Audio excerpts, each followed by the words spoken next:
اللہ الرحمن الرحیم۔ ناظرین محترم، اپنی سپیک کے پیارے پیارے دوستو، السلام علیکم۔ ناظرین محترم، میں آج آپ دوستوں سے یزید کون تھا اور اس کی ہلاکت کیسے ہوئی بیان کروں گا۔ یزید ملعون تاریخ اسلام کا وہ بدترین شخص تھا جس کے ہاتھ اہل بیت رسول کے خون سے رنگے ہوئے ہیں۔ اس کی سیاہ شخصیت اور کارنامے ایسے فرعون، نمرود اور قارون کی صف میں کھڑا کر دیتی ہیں جس کا انجام آخرت میں بھیانک ترین اور باعث عبرت ہوگا۔ اس نے مدینہ میں فساد برپا کیا، کعبے کو نذر آتش کیا اور سینکڑوں صحابہ کو اپنی بیعت توڑنے کی وجہ سے شہید کیا۔ لیکن اس کا سیاہ ترین کارنامہ امام علی مقام حضرت امام حسین ابی علی علیہ السلام اور اہل بیت رسول کو شہید کرنا ہے۔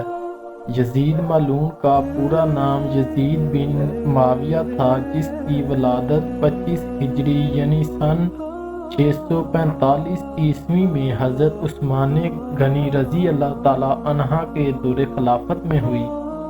جس سن 60 ہجری میں حضرت معاویہ بن ابو سفیان نے امیر المؤمنین حضرت علی رضی اللہ تعالی عنہ سے بغاوت کر کے شام میں بنو امیہ حکومت کی بنیاد رکھی تو اس وقت یزید نوجوان تھا، لہذا حضرت معاویہ یزید ملعون کو اپنے بعد حاکم بنانے کی کوشش میں لگ گئے، اور پھر صلح حسن کے بعد جب پوری حکومت معاویہ بن ابو سفیان کے ہاتھوں آئی تو انہوں نے شام، عراق، مصر اور حرم میں اپنی حمایتوں کے ذریعے خطبوں میں یزید کا نام لینے کا حکم دیا۔ نیزوں، تلواروں کے زور اور دیناروں کے تھیلوں کے ذریعے گورنروں اور سپہ سالاروں کو بھی یزید کا حمایتی بنایا گیا۔ امام حسن علیہ السلام کے ساتھ کی جانے والی شرطیں کو توڑ دیا گیا۔ سن 60 ہجری میں نبی کریم صلی اللہ علیہ وسلم کی پیشن گوئی کے مطابق یزید تخت نشین ہوتا ہے اور تاریخ اسلام کا ایک سیاہ باب کھل جاتا ہے۔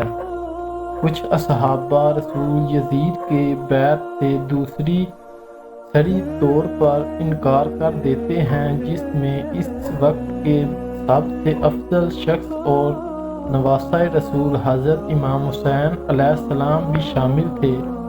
اس بات کا بہت زیادہ اندیشہ تھا کہ کہیں اسلامی حکومت کے اندر بغاوت یا پھوٹ نہ پھٹ جائے اور لوگ حضرت امام حسین علیہ السلام کو اپنا رہنما بنا کر خرون نہ کر دیں۔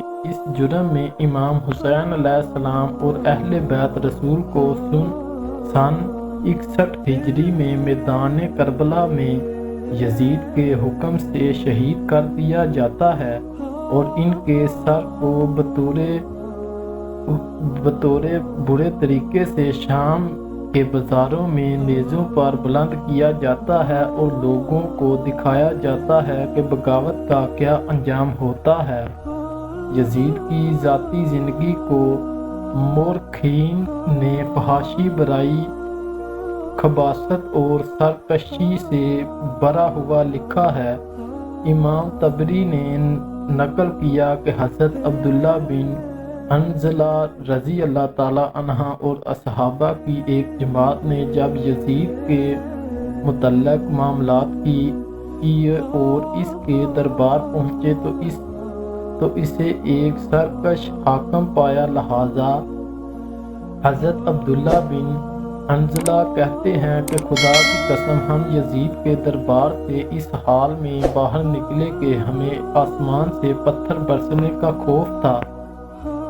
وہ ایک بے دین، شراب خور، موسیقی اور چاہنے والا، کتوں بندروں سے کھیلنے والا اور زنا کرنے والا شخص تھا۔ علامہ مصوری مسعودی لکھتے ہیں کہ یزید کی زندگی فرعون کے مثال تھی۔ شہادت امام حسین کے بعد بھی یزید نے لوگوں پر بے انتہا ظلم کیے۔ جب مدینے والوں نے اس کی بیعت توڑی تو اس نے شامی لشکر کو مدینہ بھیج دیا۔ ان 3 دنوں میں سپاہیوں نے مدینے والوں پر مسلسل ظلم کیے۔ صحابہ کرام کو قتل کیا گیا، لوگوں کے مال لوٹے، عورتوں کے ساتھ زنا کیا اور مسجد نبوی میں اپنے گورے باندھ دیے۔ پھر 63 ہجری کے آخر میں جب حضرت عبداللہ بن زبیر رضی اللہ تعالیٰ عنہ نے مکہ میں اپنی امارات قائم کر دی تو یزید کے حکم سے شامی فوج نے مکہ پر چڑھائی کر دی اور حرم میں منجنیق پھینکے، جس سے کعبے میں آگ لگ گئی۔ بیت اللہ کے ایک دیوار بھی شہید کی گئی۔ یزید کی موت کیسے ہوئی؟ ناظرین محترم، میں آج آپ دوستوں کو یزید کے موت کے بارے میں بھی بیان کروں گا کہ یزید کی موت کے متعلق مورخین کے الگ الگ اقوال اور روایات ملتی ہیں، جن میں سب سے زیادہ باسیت اور صحیح قول یہ ہے کہ شہادت امام حسین کے واقعہ کے بعد جب یزید اپنے جشن اور تکبر میں مست تھا، اس وقت اس نے مکہ پر حملہ کرنے کا حکم جاری کیا۔ یہ سن 64 ہجری ربیع الاول کا مہینہ تھا۔ چند ہی دنوں میں وہ ایک بیماری میں مبتلا ہو گیا۔ اس کے پیٹ میں خطرناک درد اٹھا، جس سے اس کی آنتیں سڑنے لگی اور ان میں کیڑے پیدا ہونے لگے۔ مسعود کے بڑے طبیب کو بلایا گیا، لیکن وہ اس بیماری سے یزید کو شفا یاب کرنے میں ناکام ہو جاتے رہے، کیونکہ یہ اللہ کی طرف سے قہر تھا جو اس سے قبر تک لے جانے والا تھا۔